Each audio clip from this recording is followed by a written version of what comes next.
Hi everyone, अब बात करने वाले हैं लारावेल के अंदर इलोकेंट मॉडल क्वेरी बिल्डर के बारे में। आपको ध्यान होगा लास्ट पार्ट के अंदर हम लोगों ने क्वेरी बिल्डर डेटाबेस क्लास के साथ भी यूज करे थे। तो दोनों में क्या फर्क होता है, क्या सिमिलरिटीज होती हैं, इस पार्ट में आपको सब कुछ वो भी पता चल जाएगा, राइट। बट सबसे पहले मैं आपको बताऊंगा क्वेरी बिल्डर क्या होता है, उसके बाद में इलोकेंट मॉडल क्वेरी बिल्डर क्या होता है। देन हम लोग डेटाबेस में से क्वेरी बिल्डर की हेल्प से डेटा को गेट करेंगे, कुछ क्वेरीज बनाएंगे जैसे वेयर कंडीशन, फर्स्ट रिजल्ट कैसे निकालते हैं, लिमिट कैसे लगाते हैं, ऐसी चीजें। देन हम लोग क्वेरी बिल्डर के साथ में डाटा को इंसर्ट करके, अपडेट करके, डिलीट करके भी देखने वाले हैं। और लास्ट में कुछ इंटरव्यू क्वेश्चन भी डिस्कस करेंगे। ये लारावेल 11 की हमारी प्लेलिस्ट है जो आपकी डेफिनेटली हेल्प करने वाली है लारावेल की जॉब में, प्रोजेक्ट में, इंटरव्यूज में। पूरी प्लेलिस्ट देखना, आपको काफी हेल्प मिलने वाली है, ठीक है। पहले बात करते हैं क्वेरी बिल्डर होता क्या है। देखो, क्वेरी बिल्डर ऐसे फंक्शंस होते हैं जो हमारे लिए डेटाबेस की क्वेरीज बनाते हैं और उनको एग्जीक्यूट करते हैं लारावेल के अंदर, ताकि हम लोग डेटाबेस में से डेटा को फेच करके लेके आ पाए अकॉर्डिंग टू दैट क्वेरी, ठीक है। अब इलोकेंट मॉडल क्वेरी बिल्डर क्या होते हैं। देखो, जब हम लोग क्वेरी बिल्डर हमारे मॉडल वाली फाइल के साथ यूज करते हैं ना, तब उसको हम लोग बोल देते हैं इलोकेंट मॉडल क्वेरी बिल्डर। और जब हम लोग क्वेरी बिल्डर को डेटाबेस क्लास के साथ यूज करते हैं तो हम लोग उसको बोल देते हैं डेटाबेस क्वेरी बिल्डर, जो लास्ट वाले पार्ट के अंदर हम लोगों ने पढ़ा था, ठीक है। वैसे इसमें बहुत ज्यादा फर्क नहीं होता। अब हम लोग क्या करते हैं, एक मॉडल, एक कंट्रोलर, एक व्यू बनाते हैं ताकि हम लोग इलोकेंट मॉडल के साथ में क्वेरी बिल्डर का यूज कर पाए।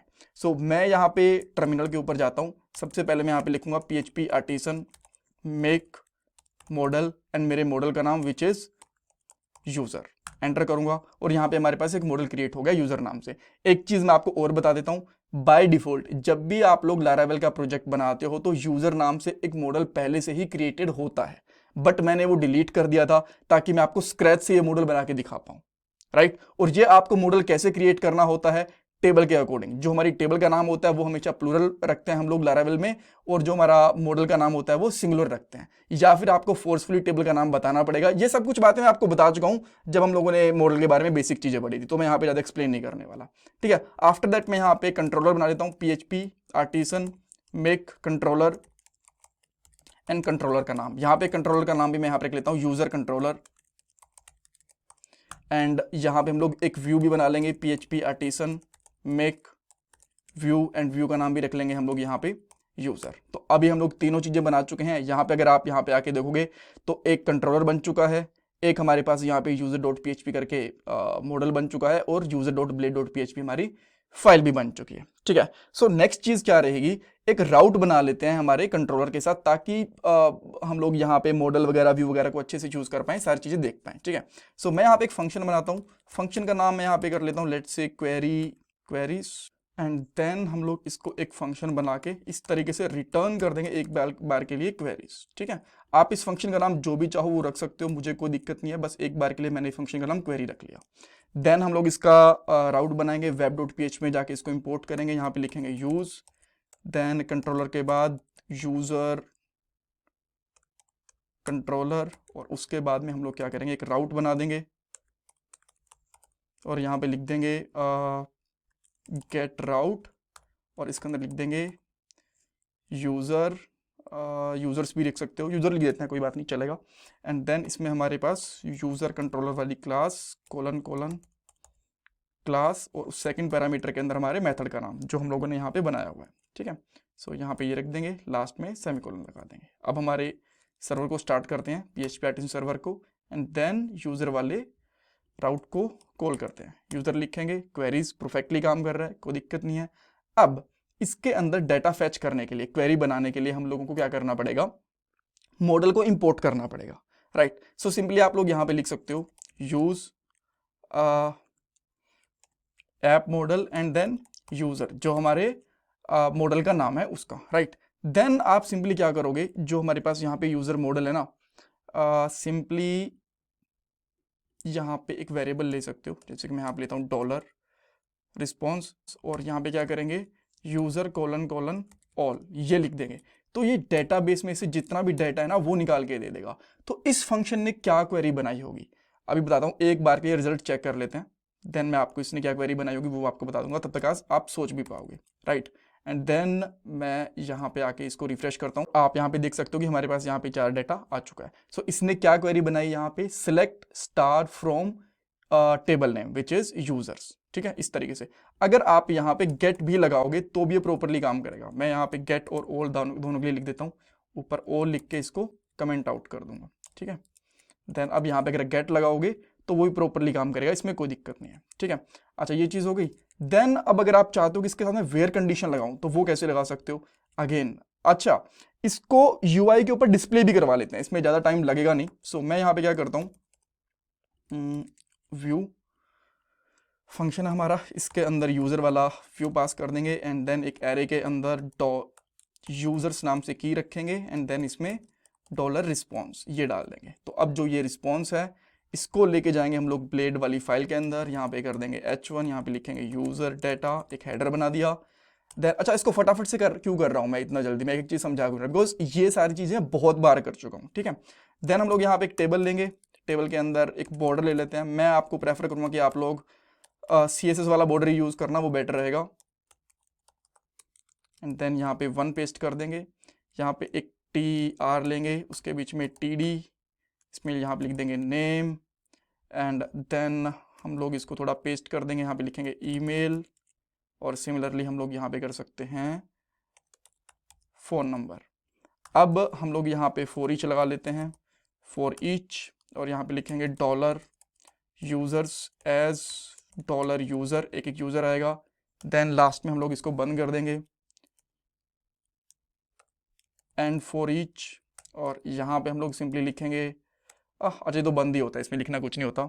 एंड देन हम लोग इसको इंपोर्ट करके यहाँ पे लिख देंगे डबल करली ब्रेसेस के अंदर डॉलर यूजर नेम, इस तरीके से।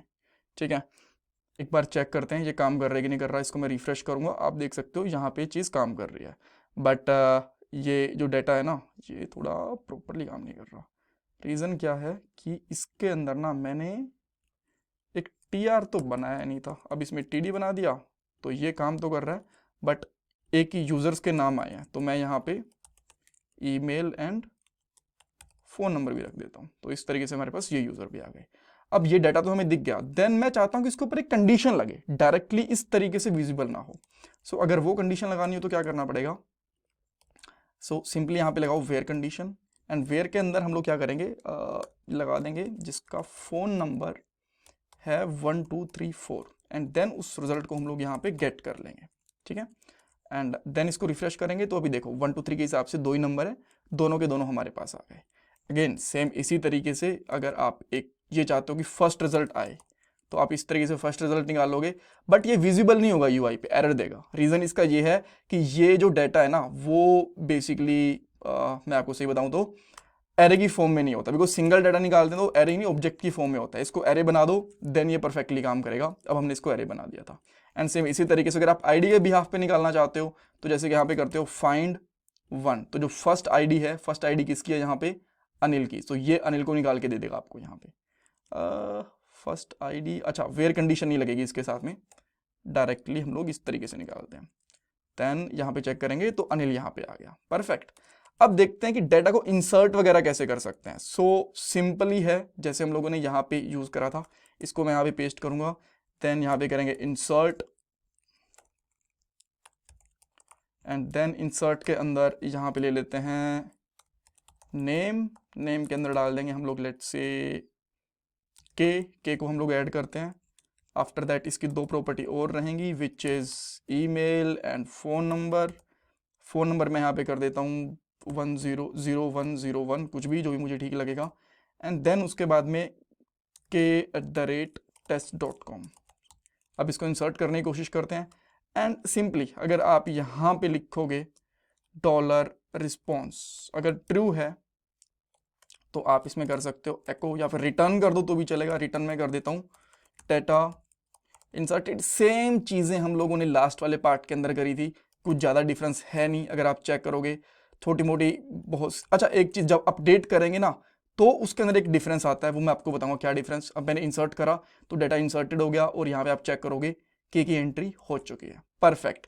अब सेम इसी तरीके से अगर मैं इसको यहाँ पे कमेंट आउट कर दूँ एंड देन यहाँ पे आके यहाँ पे लगा दूँ वेयर कंडीशन। सो मैं यहाँ पे सबसे पहले वेयर कंडीशन लगाऊंगा।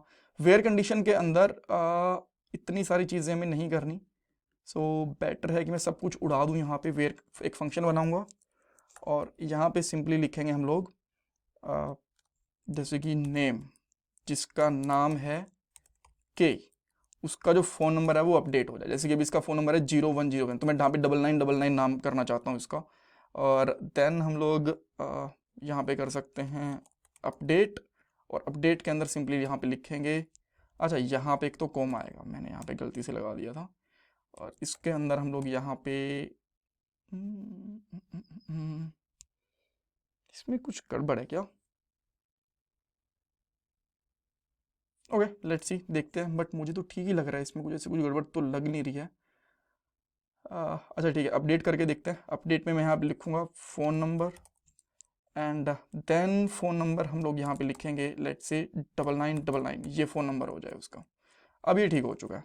लेट्स से इसको, अच्छा, और यहाँ पे अपडेटेड कर देंगे, सेम इसी तरीके से नोट अपडेटेड कर देंगे।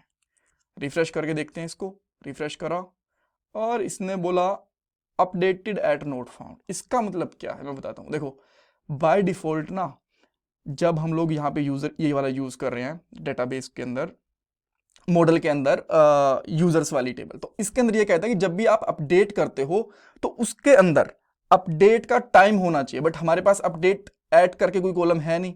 तो इसके अंदर आप क्या कर सकते हो, यहाँ पे सिंपली आपको एक प्रॉपर्टी ऐड करनी है पब्लिक करके, public dollar time stamp false, ये करोगे एंड अब इसको रिफ्रेश करो। ये कुछ गलती कर दी क्या? अच्छा सेमीकोलन नहीं लगाया था, सॉरी फॉर दैट। एंड यहाँ पे आके फिर से इसको रिफ्रेश करते हैं, ये परफेक्टली अपडेट हो गया, आप यहाँ पे देख भी पा रहे हो। अब बात करते हैं डिलीट कैसे करना है। डिलीट करना भी इतना ही ईजी है, कुछ नहीं करना, बस इनको करके कमेंट कर दो और यहाँ पे लगा दो डिलीट फंक्शन एंड देन यहाँ पे लिख दो डिलीटेड, यहाँ पे भी डिलीटेड, रिफ्रेश करेंगे डिलीटेड, यहाँ से के डिलीट हो चुका है। सो आई होप हम लोगों ने सारी की सारी चीजें देख ली। अच्छा, इंटरव्यू क्वेश्चन के अंदर ये पूछ सकते हैं कि टाइम स्टैम्प कैसे फॉल्स करोगे आप लोग, और बहुत बार पूछा जाता है, ये मैं आपको पहले ही बता चुका हूं कि मॉडल के अंदर कस्टम टेबल का नाम किस तरीके से डिफाइन कर सकते हैं। इन चीजों के बारे में बिल्कुल मत भूलना। Thank you so much. इसमें कुछ डाउट कुछ कंफ्यूजन है मुझे कमेंट सेक्शन में पूछो। प्लीज वीडियो को लाइक करना, चैनल को सब्सक्राइब करना, कमेंट सेक्शन में फीडबैक देना। ये आपके लिए कंप्लीटली फ्री ऑफ कॉस्ट है, बट इससे मुझे बहुत मोटिवेशन मिलती है और ये मेरा पेटीएम का डोनेशन नंबर है। Thanks guys.